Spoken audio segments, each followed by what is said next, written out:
Sinto muito pelo pessoal que se perdeu, né? A gente já estava com umas 30 pessoas lá assistindo.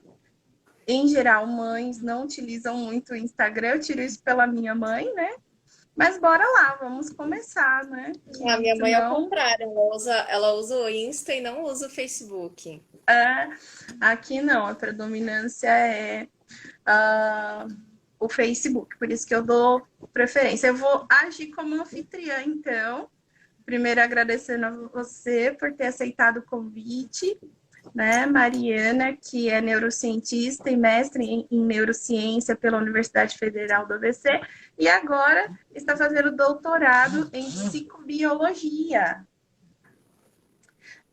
O pessoal continua falando que seu perfil é fechado e eles não conseguem acessar a live. Ixi, como que eu abro isso? Espera. Não, não tem como. É a configuração. Bom, vamos fazer o que a gente puder fazer hoje e aí amanhã a gente arruma a casa. É, E o motivo do convite era justamente para a gente falar sobre a neurociência em si e também perguntar, abrir para as questões, o pessoal, tudo, falando sobre o que é o cérebro, neurônios, encéfalo, o básico, que deixa todo mundo de cabelo em pé, né? Principalmente quando alguém tem alguma patologia. E são perguntas que os pais geralmente fazem para a gente, né? Mas o que, que acontece? No cérebro do autista, por exemplo, tem alguma alteração?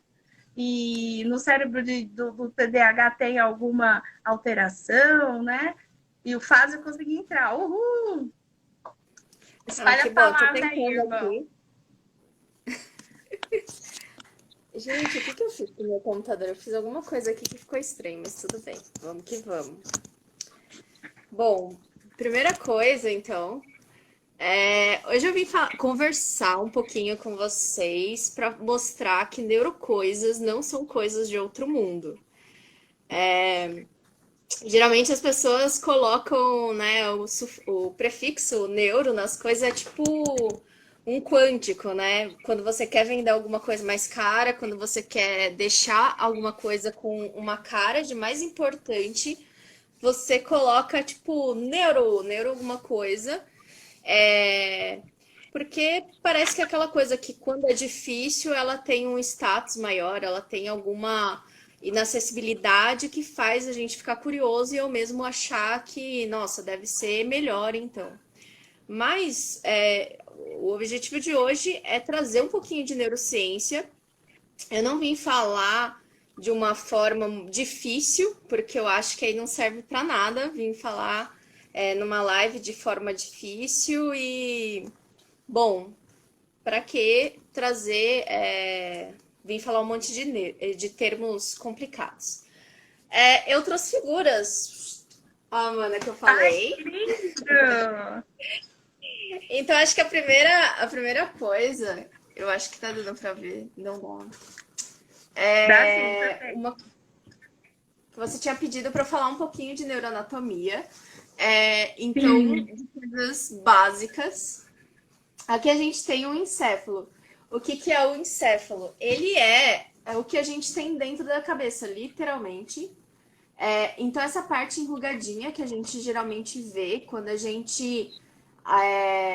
Né, as pessoas falam cérebro, é essa parte enrugadinha que a gente pode ver aqui. Mas dentro do nosso crânio, geralmente. Geralmente não. Dentro do nosso crânio, a gente tem todas essas estruturas que vão fazer parte do nosso encéfalo. Então, a gente tem o cérebro, o cerebelo, que é essa partezinha aqui, que é um cérebrozinho pequeno, né, do nome da anatomia. A gente Uhum. tem o tronco aqui. E essas partes enrugadinhas, né, essa parte enrugada que a gente consegue ver, ela é o córtex. E o córtex, nós temos os lobos, então aqui a parte frontal. Se a gente estivesse olhando para uma pessoa, aqui ia estar o nariz da pessoa, tipo os olhos, o nariz. E aqui Uhum. seria o córtex, o lobo frontal, o parietal, temporal e o occipital. todas essas partes, quando a gente fica falando, parece que é coisa totalmente assim abstrata, de outro mundo. Mas o que que a gente precisa saber quando a gente pensa no sistema nervoso ou mesmo do encéfalo? É que o nosso sistema nervoso ele é um trabalho de equipe, né? Então, quando a gente pensa nas regiões, nos diferentes córtex, ou mesmo nas estruturas que ficam abaixo do córtex, que são os núcleos, né? As estruturas subcorticais, o sistema nervoso ele trabalha em equipe. Então, essas estruturas, essas áreas, elas formam conexão entre si e elas conversam entre si. Então, nós não temos tal estrutura, ela é responsável por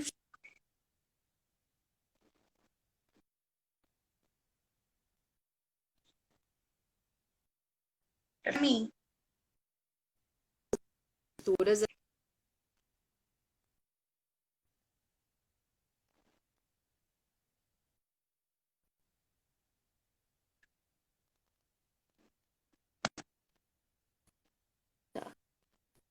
Pessoal, vocês estão conseguindo ouvir? Ah, agora voltou, Amanda. Para mim tá travado. Eu tô travada também? Você que tá travada. Mas dá pra ouvir minha voz, não dá? Eu ouvi até a estrutura. Tá, eu vou fechar e aí a gente volta, pode ser? Não, não fecha não. Senão Ah, você não pode fechar, senão acaba a live. Só ah, a parte que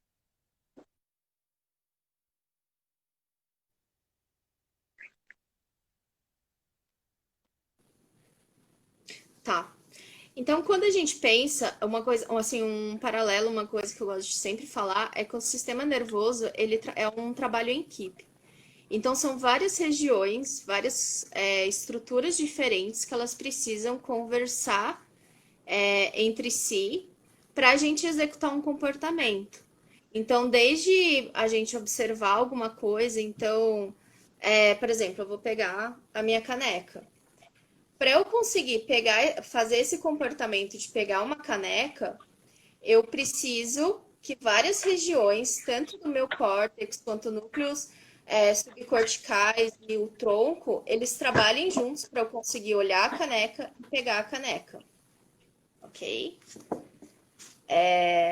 Amanda, pode ir intervindo aí, eu vou ficar falando, não tô aqui para falar sozinha. vai. Eu tava olhando aqui para ver se tinha alguma pergunta, mas vamos lá, vamos seguir, porque é do básico que a gente vai tirar as nossas questões, né? Tá bom. Então é isso, basicamente. A gente tem o nosso encéfalo, que é o que está dentro do nosso crânio.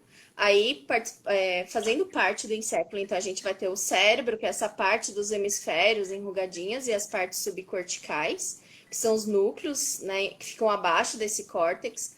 O nome córtex vem de casca mesmo, é tipo a casquinha, e aí embaixo da casquinha você tem os núcleos subcorticais. Isso seria o nosso cérebro. Então, quando a gente fala de cérebro, a gente está falando de uma parte muito específica do que a gente tem na cabeça. E não necessariamente tudo que a gente tem na cabeça. A gente tem muitas outras. A gente tem outras estruturas ali importantes. Quando a Certo. gente. Mariana, Ah, travou de nós novo? temos. Oi? Travou de Tá ruim? novo?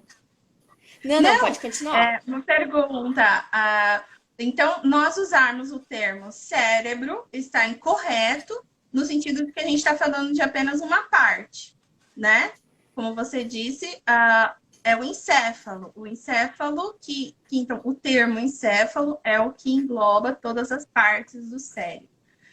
Eu queria saber do cérebro no senso comum, né? Que as pessoas no senso comum acham. Qual que é a textura que o cérebro tem? As pessoas têm uma visão de que o cérebro pode ser uma coisa ou muito dura ou muito mole.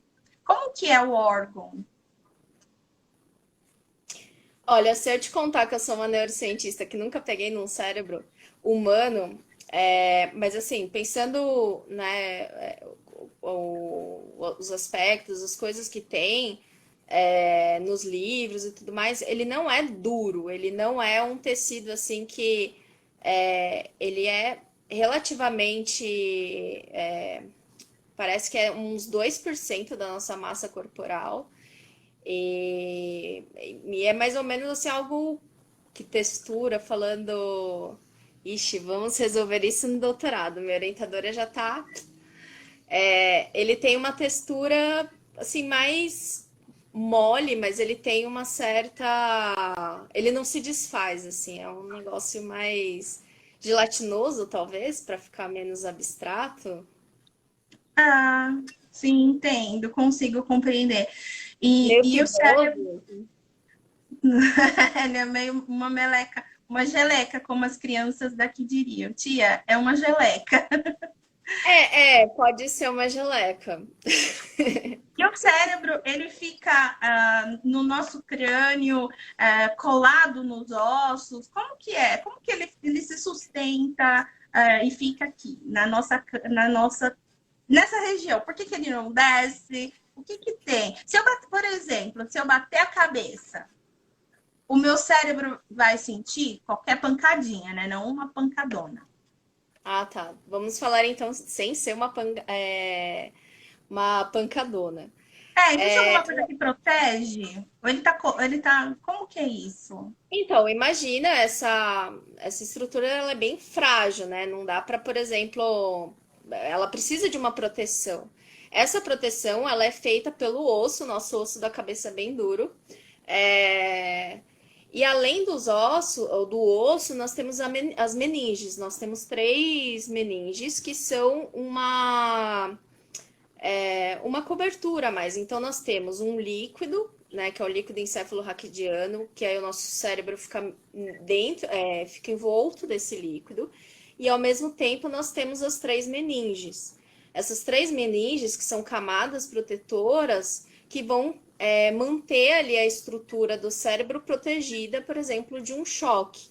É lógico que se o choque for forte o suficiente, você vai ter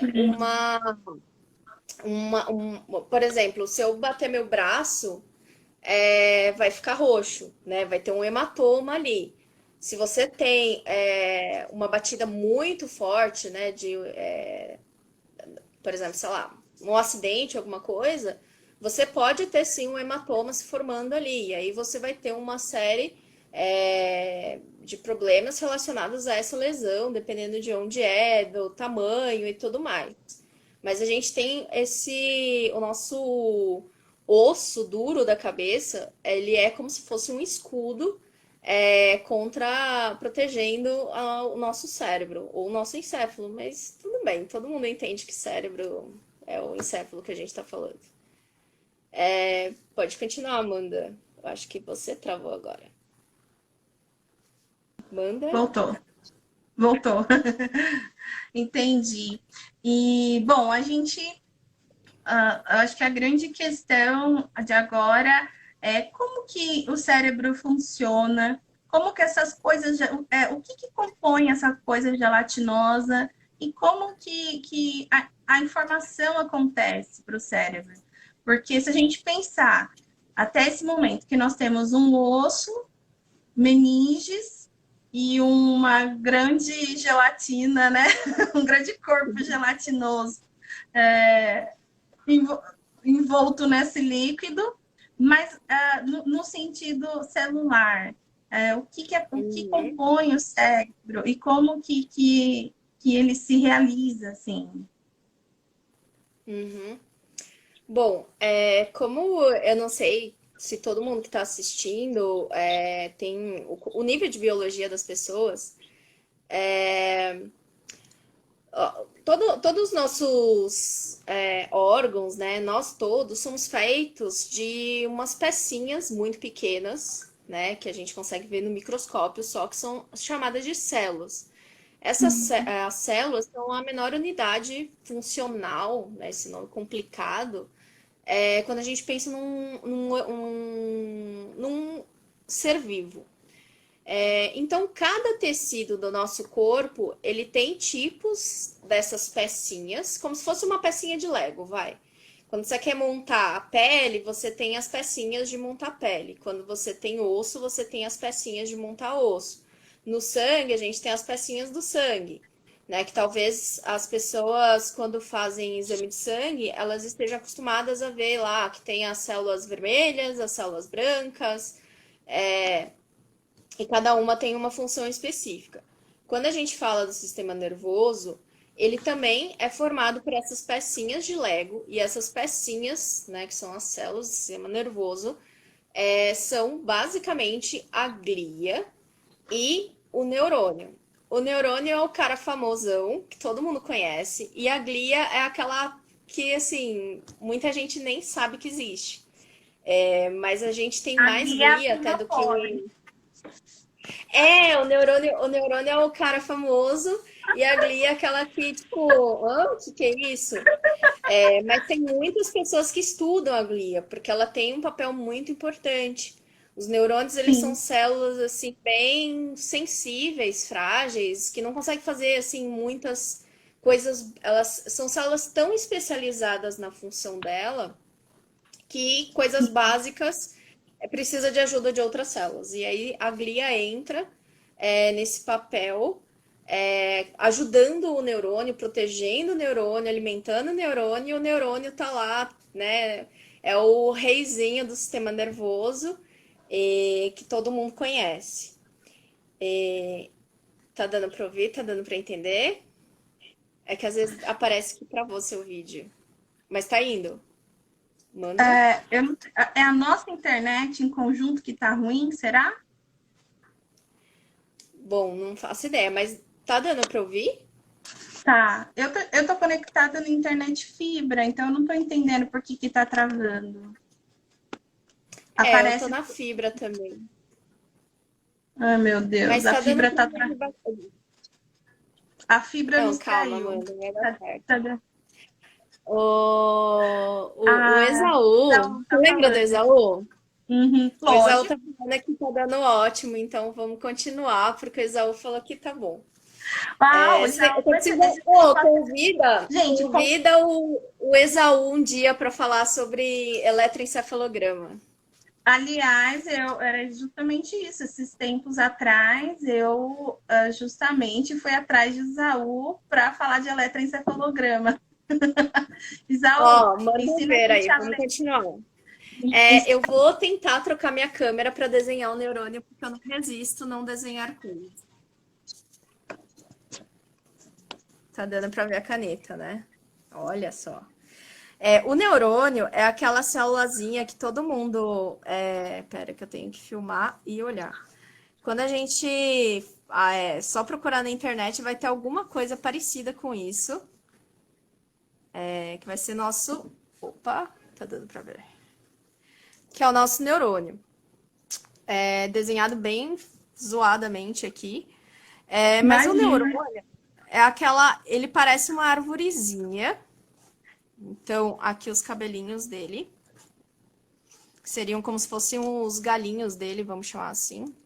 Que são os dendritos. Talvez alguém já tenha ouvido falar de dendritos pela conversa que a gente teve ontem. Mas eu não vou dar spoiler. Então, nós temos aqui os dendritos, eles formam como se fosse uma arvorezinha mesmo, né? Até alguns neurônios, as pessoas falam, estudam a árvore dendrítica desses neurônios.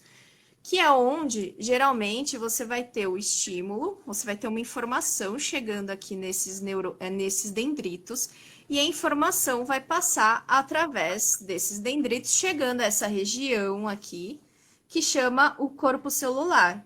O corpo celular, ele é mais parecido com uma célula comum, vamos chamar assim. Então, ele vai ter essa região que é o núcleo. O núcleo é onde tem o material genético. E o neurônio, como a grande maioria das células, tem um núcleo que tem o material genético. Então, aqui vai ter o DNA, você vai ter RNA, você vai ter organelas aqui que vão fazer uma célula como qualquer outra, vamos chamar assim. E a gente tem essa parte comprida, que não é tão grossa assim, uma coisa interessante. O axônio, ele é bem fininho, quase não dá para ver, mas geralmente se desenha ele grossão, assim, né? E aí você tem o axônio aqui, e aí você tem o terminal desse axônio. A informação no neurônio, ela geralmente vem dos dendritos, então você vai ter informação chegando de vários outros aqui, vai passar pelo corpo celular, vai passar pelo axônio e vai mandar para frente. E uma propriedade muito legal dos neurônios, porque eles são células especiais. Eu gosto de neurônios, gente. Porque eles conseguem se comunicar. Tem duas coisas legais sobre os neurônios. Eles têm uma eletricidade deles, que eu vou explicar daqui a pouco, e eles conversam entre si. Então, esses neurônios, estou desenhando dois aqui, só para ficar mais fácil da gente ver. Se tudo der certo, amanhã teremos efeitos especiais. Mas o que acontece? Talvez alguém já tenha ouvido falar por aí dos neurotransmissores. Os neurotransmissores, eles são como se fosse uma cartinha entre um neurônio e outro. Então, o que acontece? Eles são moléculas, pequenas moléculas, e aqui no axônio, mas em outras regiões também, mas eu vou falar só do axônio, a gente tem como se fosse uma fechadura, né? Que é um receptor, que um axônio libera, o axônio libera o neurotransmissor, né? O neurônio pré-sináptico, e esse neurotransmissor, ele cai na sinapse, que é um espacinho. Então, é como se a gente ficasse uma com a mão perto da outra, mas a gente não se encostasse. E aí, a gente conseguisse se comunicar, sei lá, como se você pegasse uma cartinha, você jogasse para mim, e eu conseguisse ler essa cartinha. E aí, que é o receptor, aí eu pego essa cartinha, pego a informação que está contida nesses neurotransmissores, mas lembrando que vai ter vários, né? Cada neurônio fala com muitos outros neurônios. E aí esse neurônio, ele vai processar essa informação como se fosse um computador e vai passar essa informação adiante. E aí a forma como esse neurônio vai passar a informação adiante, que tem os sinais elétricos que a gente às vezes escuta por aí, né? Sinais neurais, sinais elétricos, uma eletricidade. O que é? O que tem os neurônios de especial? Eles têm, então a gente vai ter alguns íons aqui, que são algumas partículas bem pequenininhas, que têm uma carga elétrica, e eles vão entrar e sair do neurônio através de portinhas que chamam canais. Essa movimentação de entra e sai, ela não é assim, tipo, não pode sair toda hora, não pode entrar toda hora, não é desordenada. Você consegue abrir e fechar essas portinhas, e aí os íons entram ou saem, fazendo com que essa informação seja carregada a partir, então, né, o pulso elétrico. E aí, só para você que trabalha com educação, eu acho legal fazer de forma mais didática as coisas. Eu gosto de pegar dominó. Então, você imagina aqui que cada dominózinho seria como se fosse um canal iônico, certo? Que aqui está fechado. Está fechado, não pode passar nenhum íon por ele. E aí, esse neurônio aqui, ele recebe uma informação, ele processa essa informação através com que, então, a informação, né? Aqui a gente tem uma região que chama a zona de gatilho, mas não precisa decorar nome, que vai fazer com que essa informação seja passada adiante.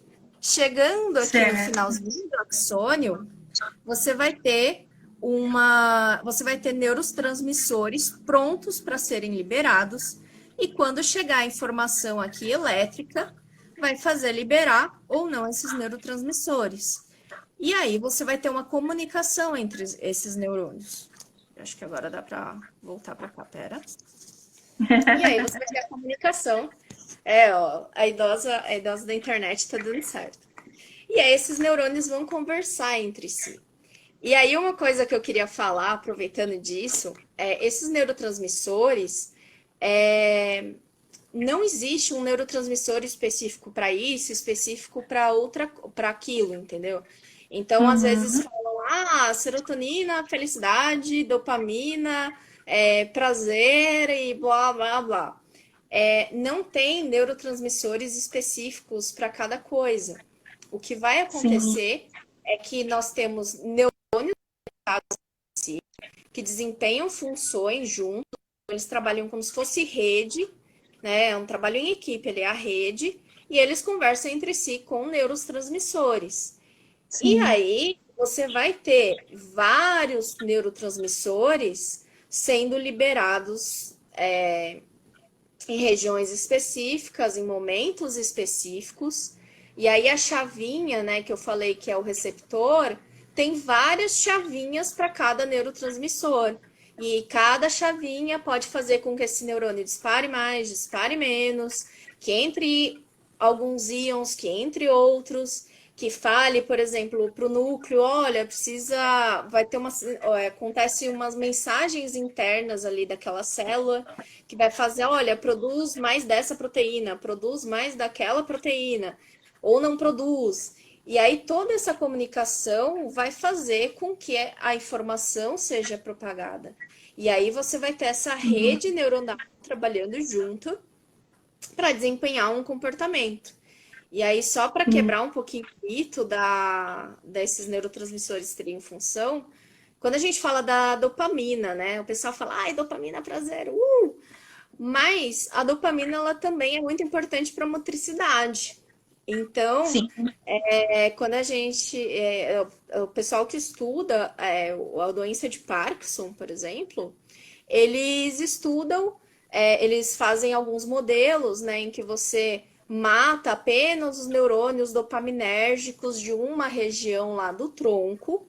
E aí você tira essa dopamina ali que está mandando para os núcleos da base, que são núcleos subcorticais, e aí você vai ter o tremor, aquela todos os sintomas você vai ter os sintomas de Parkinson num modelo animal, por exemplo, para você poder estudar, né, tratamentos ou como a doença desenvolve e tudo mais.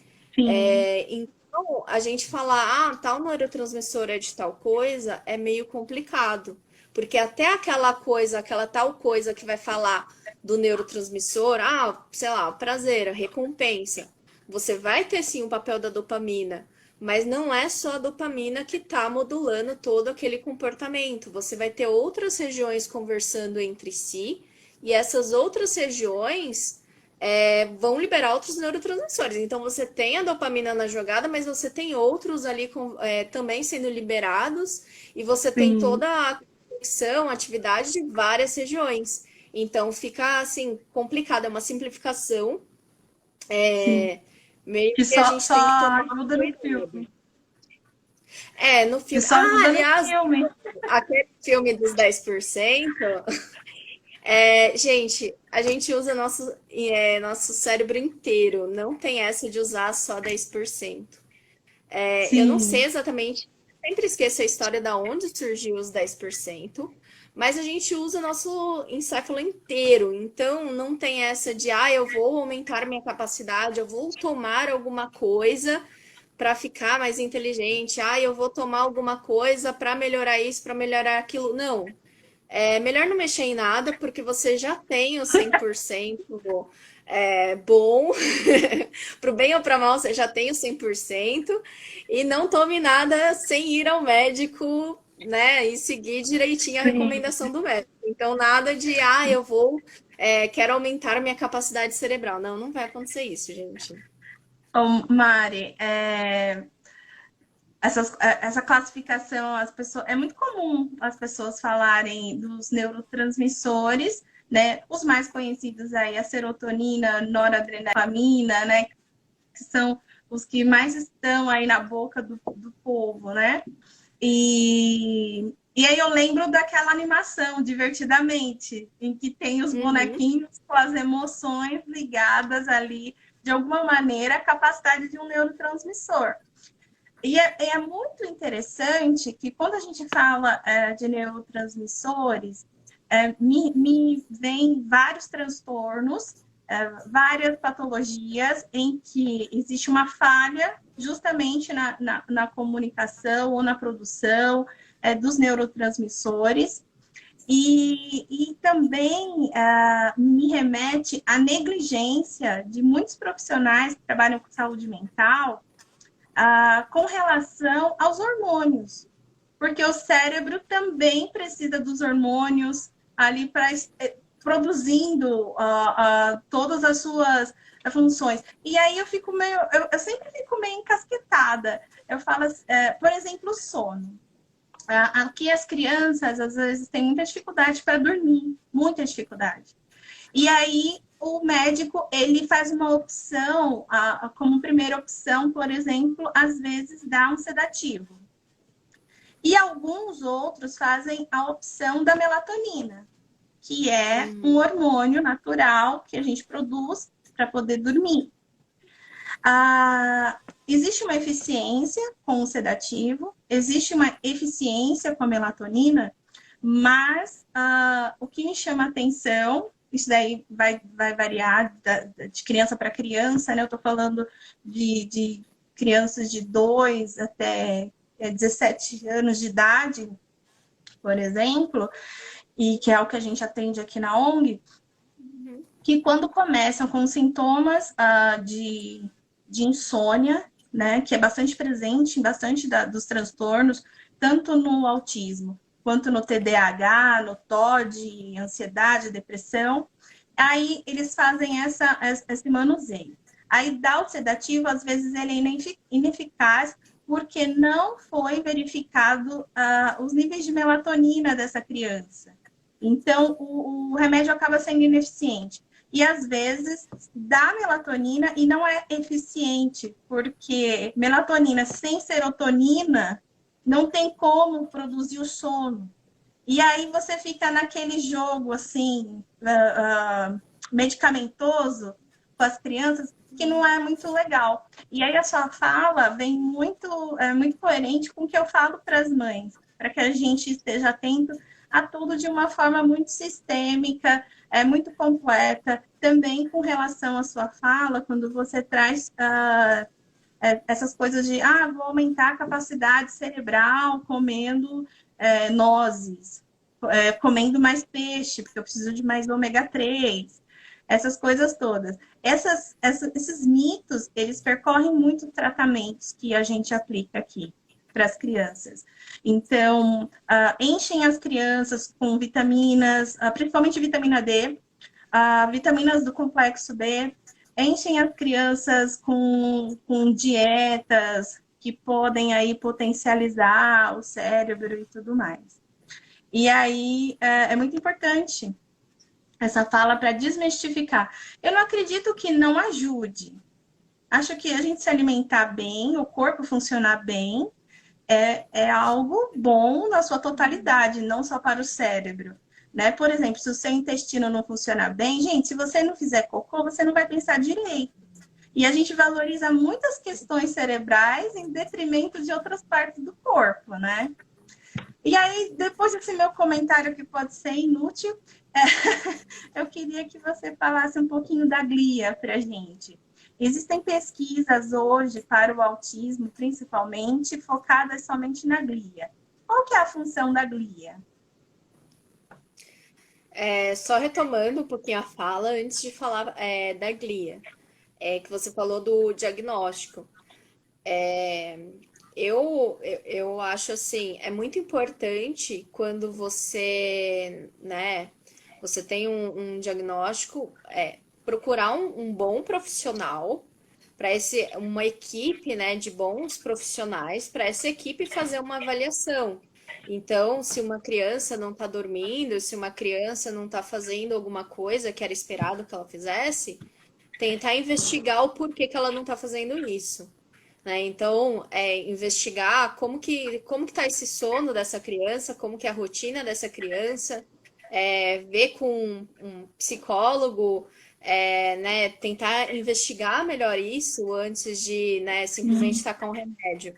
ir num médico e fazer uma polissonografia, alguma coisa assim, algum exame, alguma coisa para ver o porquê que essa criança não está dormindo, por que que está acontecendo isso. Então, uma criança não está aprendendo, ver com uma equipe, com um psicólogo, com médicos e tudo mais, assim, conversa com a professora, tudo para você ter uma visão geral dessa criança e não simplesmente você dar um medicamento, né? Porque nós somos um todo, né? Não é só, vou resolver e tomando, tem remédio para tudo. Não. Tem que ver as causas por trás desse comportamento para você poder dar o tratamento adequado. E o primeiro passo é você procurar um bom profissional para poder te auxiliar. Sobre a glia, tem muita. Eu, sinceramente, sou, infelizmente, ou felizmente, eu sou da turma que estuda os neurônios. Eu gosto dos neurônios, não adianta. Igual também eu gosto de estudar, eu sempre gostei mais do sistema nervoso central e mais no encéfalo mesmo, né?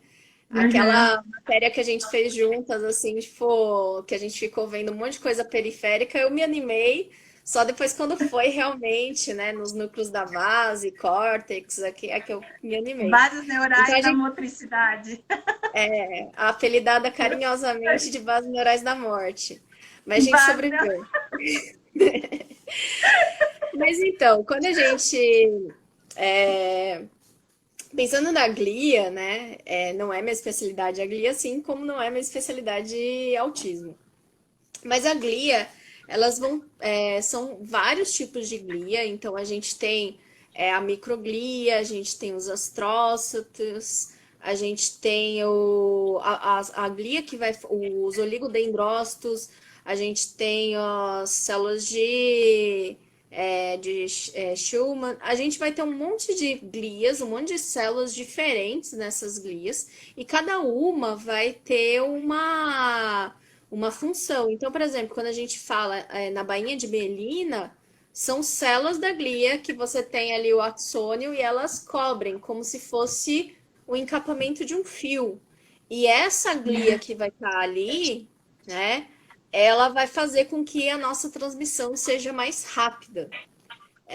Não vou entrar em detalhes aqui, assim, mas ela faz com que seja mais rápida. E quando você tem uma um processo neurodegenerativo na glia, né, nessa glia que encapa nossos neurônios, a gente tem alguns problemas motores, a gente vai ter uma série de problemas ali, vai ter Sim. inclusive morte neuronal. A gente também tem outras glias importantes para defesa, importantes também para um neurônio libera o neurotransmissor. O neurotransmissor ali na sinapse. Aí o neurotransmissor vai, conecta no receptor, só que ele não entra no neurônio, ele conecta no receptor, ele faz alguma coisa com esse neurotransmissor e solta. E aí vai, próximo. E aí, esse neurotransmissor que fica ali na fenda sináptica, a glia que vai tirar ali o excesso e vai regular isso. Os íons que eu falei, também a glia vai ter uma participação ali em manter a homeostase, manter essa regulação, né, do conteúdo desse líquido. Além Sim. disso, é importante, a barreira hematoencefálica, você tem uma participação da glia ali, que filtra o que vai passar ou não para o nosso sistema nervoso. Então, eu acabei esquecendo de falar, mas assim, ali nas meninges, ali onde você vai ter os vasos sanguíneos chegando no sistema nervoso, você vai ter a barreira hematoencefálica cobrindo esses vasos sanguíneos, Uhum. permitindo com que se passe algumas substâncias. Então, você vai ter uma filtragem ali. Além disso, na nutrição dos neurônios, nós vamos ter um papel importante da glia. Então, a glia tem os transportadores de glicose dela, que vão pegar a glicose, aí manda para o neurônio. É a glia que vai ajudar, vamos assim, falando de maneira simples, o neurônio se alimentar com esse transporte de glicose, porque o neurônio ele não se alimenta, ele só come glicose, ele é fresco, além de tudo ele é fresco, ele só come glicose, basicamente. E aí é a glia que vai auxiliar. essa nutrição dos neurônios. Então, ela defesa, por exemplo, se você tem um hematoma, ou um processo neurodegenerativo, ou uma toxina, ou produção de proteínas que não deveriam estar lá. Você vai ter um aumento da glia naquela região, né? A cicatriz do sistema nervoso é um processo de gliose, onde você vai ter um monte de glia ali indo tentar resolver a situação, aí faz uma cicatriz, né, uma Que aparece, cicatriz, aliás, na ressonância, né? aparece na ressonância e aí piora a situação, mas ok. Mas a glia ela vai participar de vários processos. Né? Ela tanto Sim, para nutrição, defesa do sistema nervoso, um monte de coisa. Ela tá ali. Às vezes a gente não pensa tanto nela, mas ela é extremamente importante. O neurônio sem a glia morreria. Tanto é que sim. quando você faz uma cultura celular, né? Quando você pega os neurônios e põe num coisinha para fazer a cultura, para ele crescer ali, você necessita de dar para ele um monte de nutrientes, porque não vai ter a glia ali. Então você tem que manter a Sim. sobrevivência mais difícil. O neurônio é bem frágil. Então a glia ela tem Ô, Mari, vários papéis importantes, apesar de ninguém falar dela. ninguém fala dela, tadinha. Isaú tá falando aqui, zoando a gente, né? Como não sabe, é conhecimento geral, e eu não pude deixar de rir ao lembrar da frase do conhecimento geral e o quanto eu não tinha capacidade de conhecimento geral. É É trivial, é triste. conhecimento trivial. Ô, Amanda, eu sugiro fazer uma live a três, colocando o Exaú também. Vamos fazer, Tem que Isaú, arrumar, ó, você tem que arrumar. tá mais que O convidado. Wesley também, coloca todo mundo. Aí o Wesley fala de Muno pra gente. Bem bacana. Pode continuar aí, Mari, Amanda, você que manda. das perguntas que eu tenho para te dizer, para te fazer, nessa explicação que você já nos deu, em algum sentido, uma pessoa com alguma dificuldade no processamento de glicose no corpo, ela teria alguma dificuldade também que no cérebro? Alguma dificuldade neurológica ou alguma dificuldade na comunicação, na alimentação dos neurônios? Olha, eu imagino que possa ter sim. Eu nunca li a respeito, assim, profundamente sobre esse assunto. Uhum. Mas, assim, por exemplo, tem linhas de estudo relacionando, por exemplo, um declínio na glicose, né, no encéfalo, pré-sintomas de Alzheimer, né? Então, você Sim, tem, assim, você vai ter alterações, sim, no metabolismo em várias patologias. Eu lembro essa do Alzheimer, porque eu estudei um pouco disso, mas eu acredito que outras também, assim, falar, listar certinha, eu não estudei antes dessa sim. live. Tem uma mãe que estava falando, a gente tem uma criança que tem lesões desmielinizantes, né? Uhum. Que não foram consideradas importantes até então. E aí a gente estava explicando que lesões desmielinizantes podem evidenciar um processo inflamatório, até um processo inflamatório autoimune, que deveria ser investigado, né? Por exemplo, a desmielinização é uma característica de patologias como a esclerose múltipla. Eu Uhum. tenho lúpus e tenho o sistema nervoso sob ataque do lúpus. Eu tenho também algumas inflamações e tive lesões desmielinizantes. Então, é importante para as mães que estão assistindo a gente ou que irão assistir, se na ressonância aparece, né, esse tipo de lesão, que aparece lá branquinha, né? Ela fica bem branquinha quando joga o contraste no exame lá, aparecem aqueles picos branquinhos. É importante a gente pedir uma investigação para o neurologista e ter esse cuidado, principalmente na infância, né? Eu falo que a Uhum. infância é uma bomba, porque tudo pode acontecer.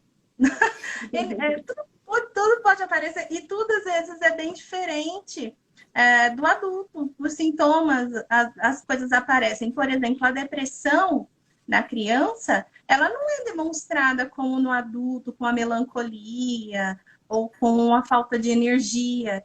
A gente vê aqui nas crianças com depressão uma indisposição, às vezes, para comer, eles, principalmente comer, recusa alimentar, um choro diferente, um choro meio silencioso.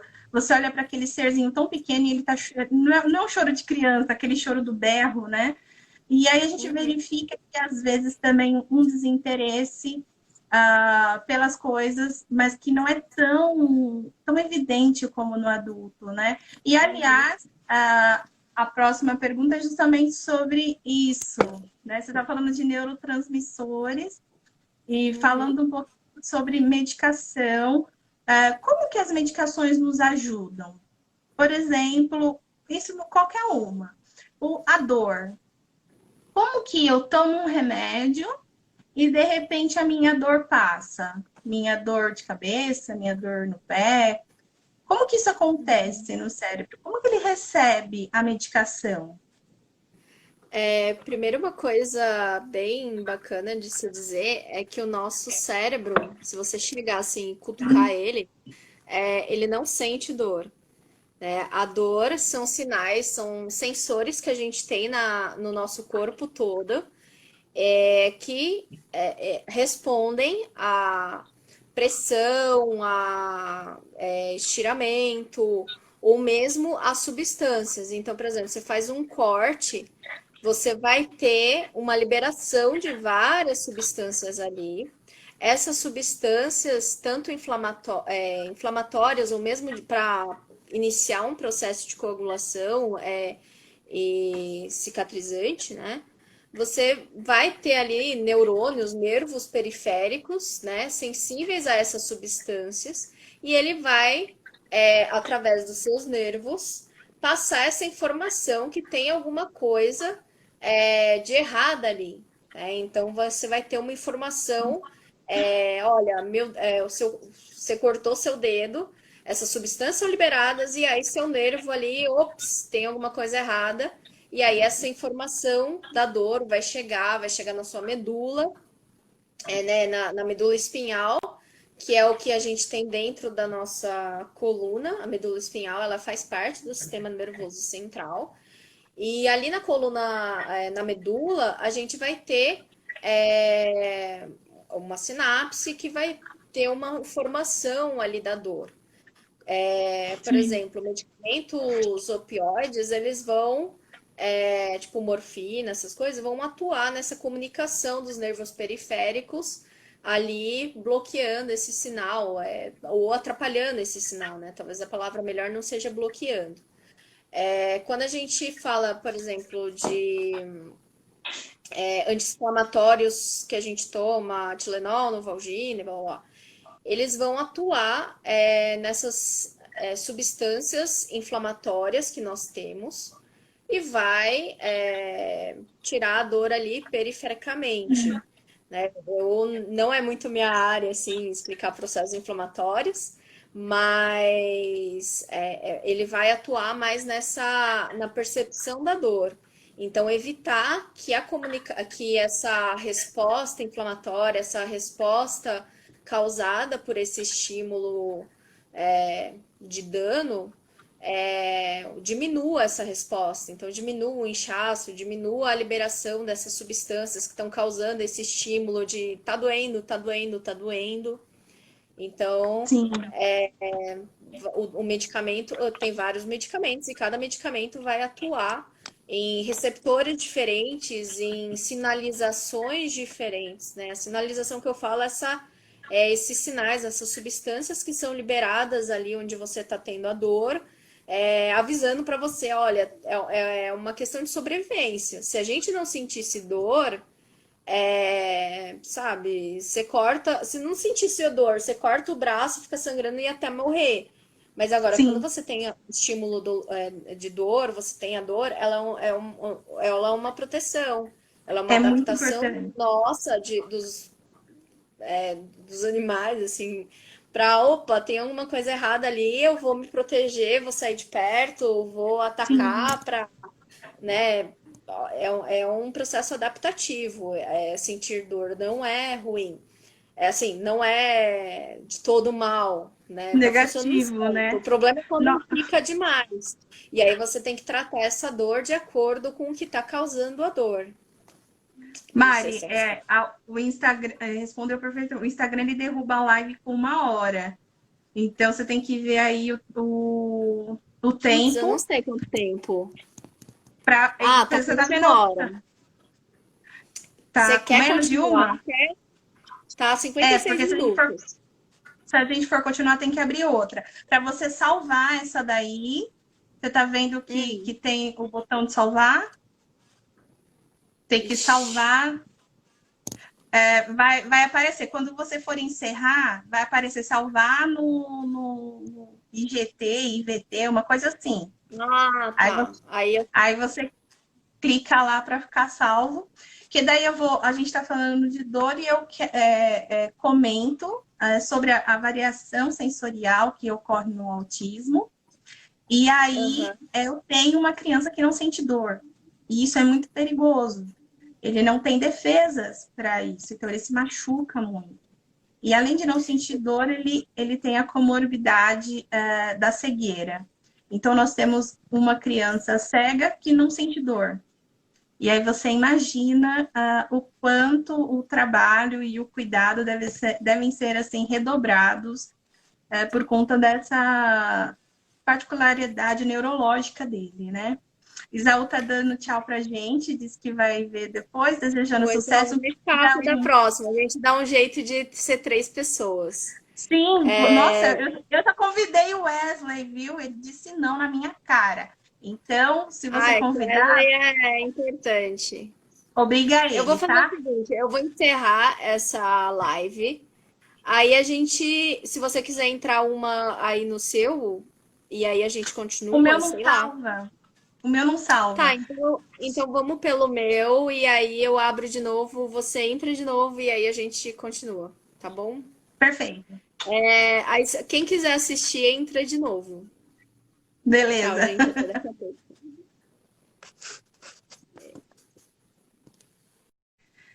Então, e Olha, aí eu não nós sei temos. porque o meu deu certo, mas vamos lá. Se ele resolveu funcionar, vamos aceitar que ele resolveu.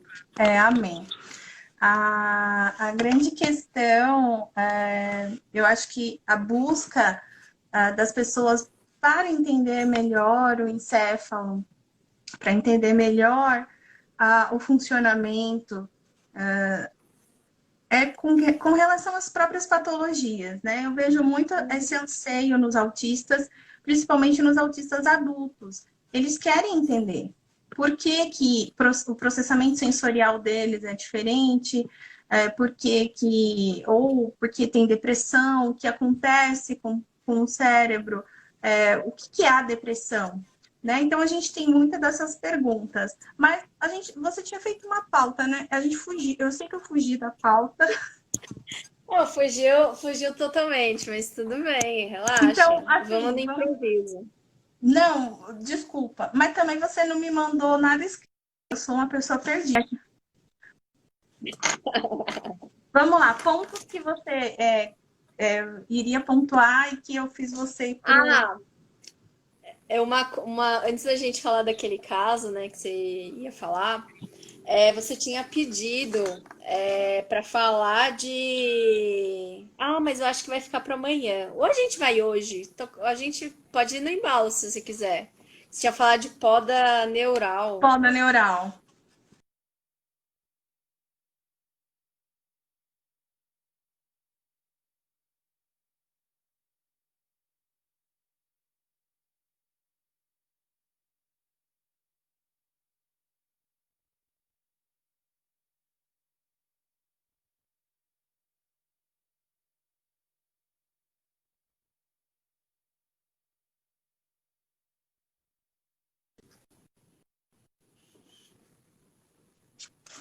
Foi, funcionou.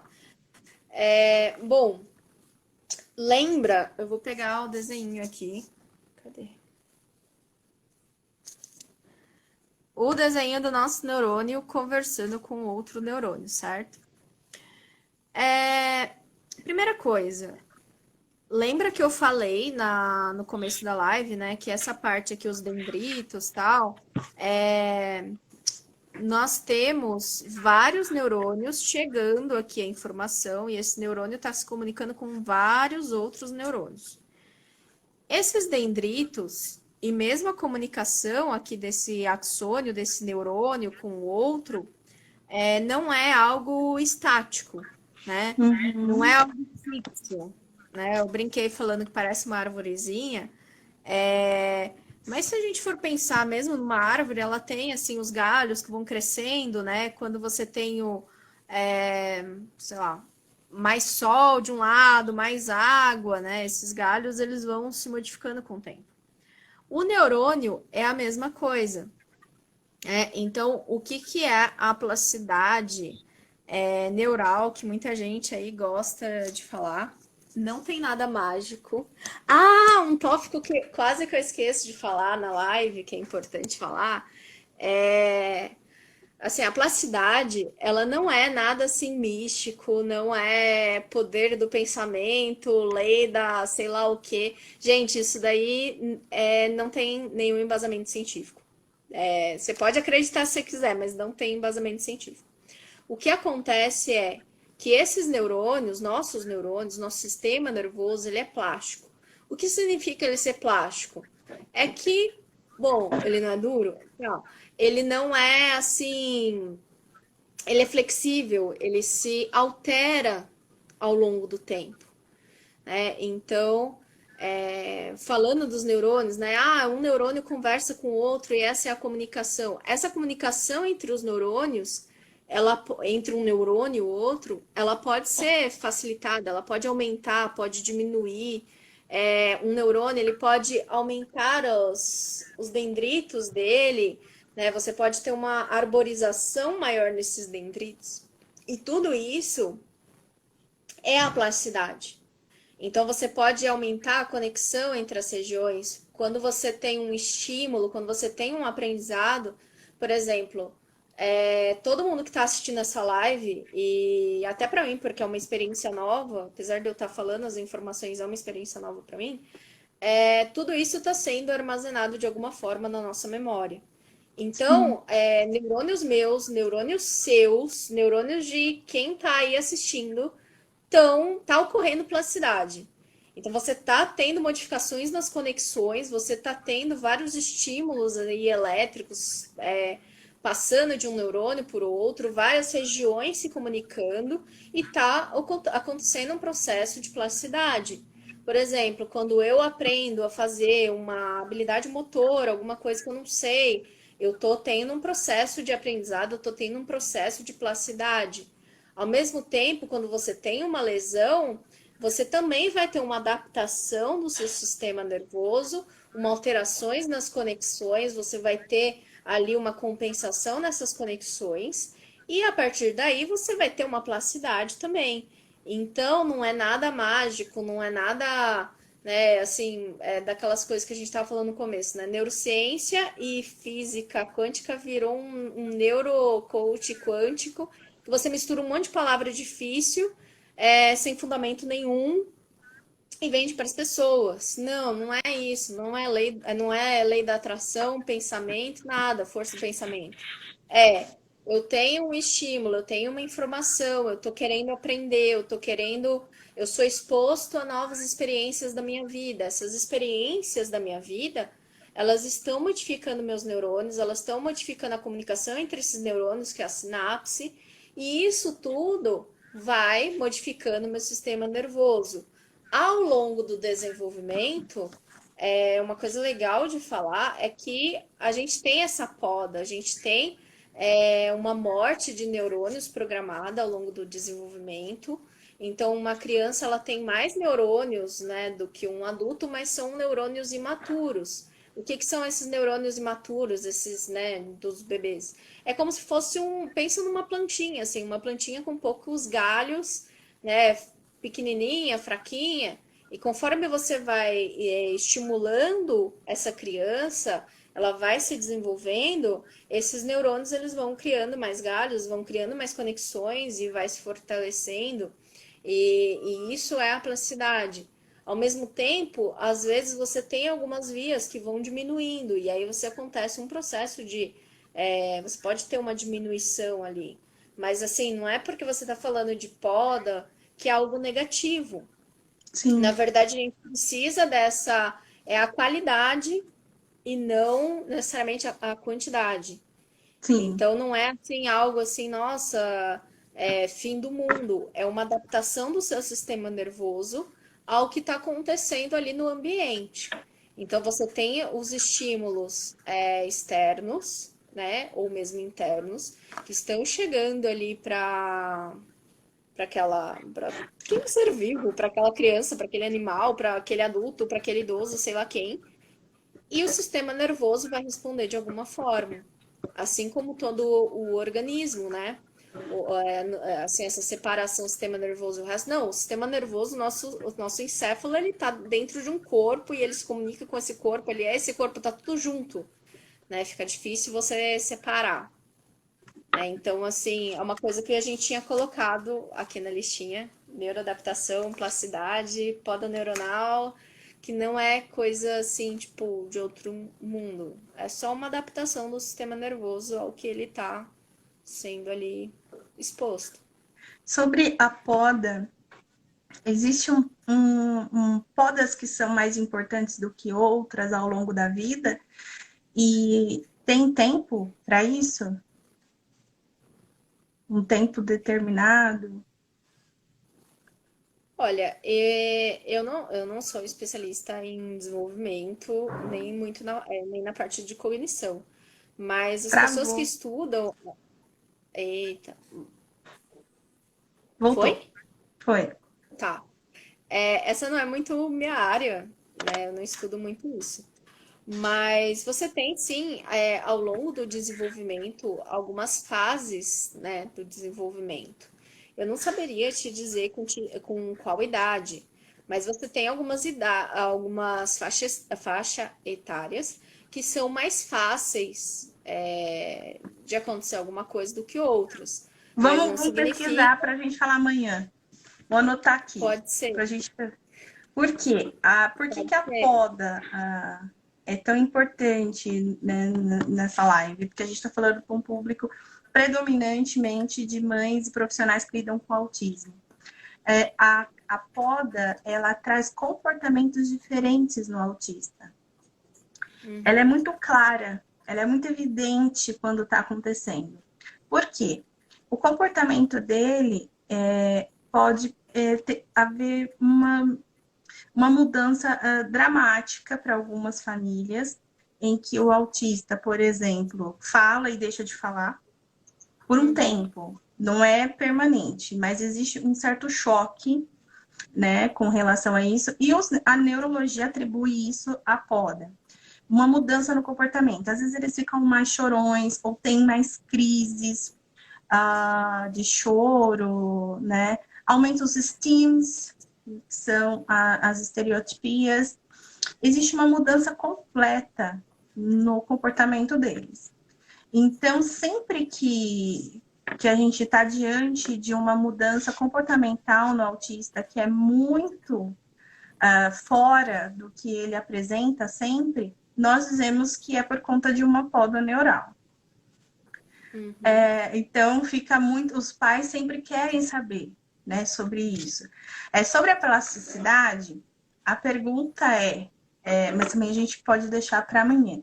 Se a plasticidade neural acontece ao longo da vida toda, o meu cérebro vai ter a capacidade de aprender para sempre, até o dia em que eu morrer, eu vou ter capacidade de aprender, de adquirir novas habilidades?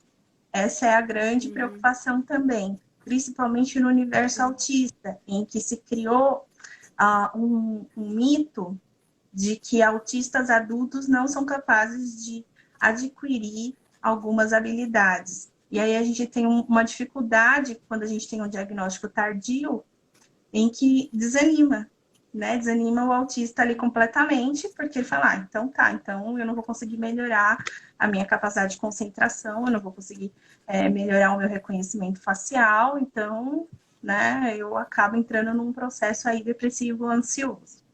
Então, são duas perguntas. Vamos deixar no ar. A gente falou bastante coisa hoje, a gente pode continuar amanhã, e mesmo Uhum. porque a gente perdeu já até o nosso público. Foi todo mundo dormir. Não, tudo Eu vou bem, baixar fica até as amanhã, lives então. e eu vou baixar as lives e vou colocar no canal da ONG no YouTube e vou disponibilizar lá no Facebook. Tem milhares de Uhum. perguntas no meu WhatsApp, ficou as mães tudo falando aqui, né? Porque Será como que, elas não. será que a gente não consegue de uma próxima fazer no YouTube? Vamos tentar. Vamos ver se amanhã rola. Vamos ficar uma tarde Não, tentando. amanhã vamos pelo Instagram, que funcionou. Tá, pode ser. E aí a gente vê outras possibilidades depois. Fechado, Mari.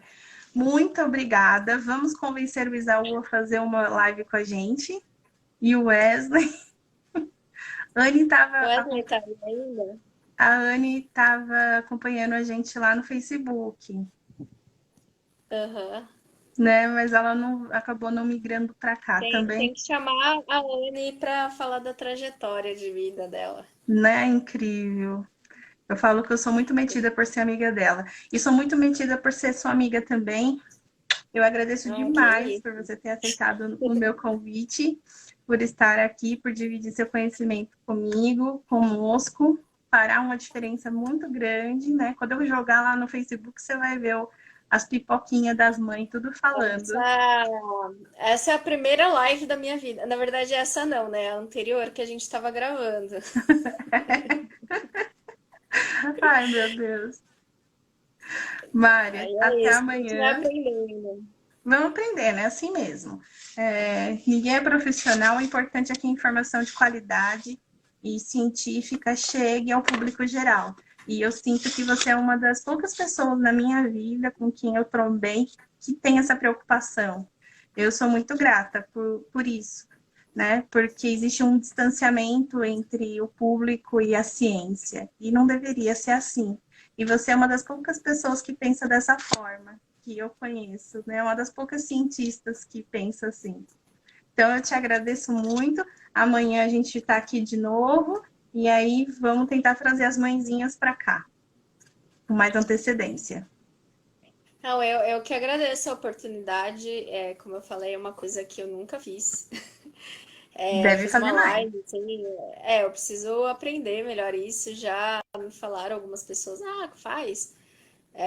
Mas assim, eu ainda estou explorando essa novo meio de comunicação, sei lá.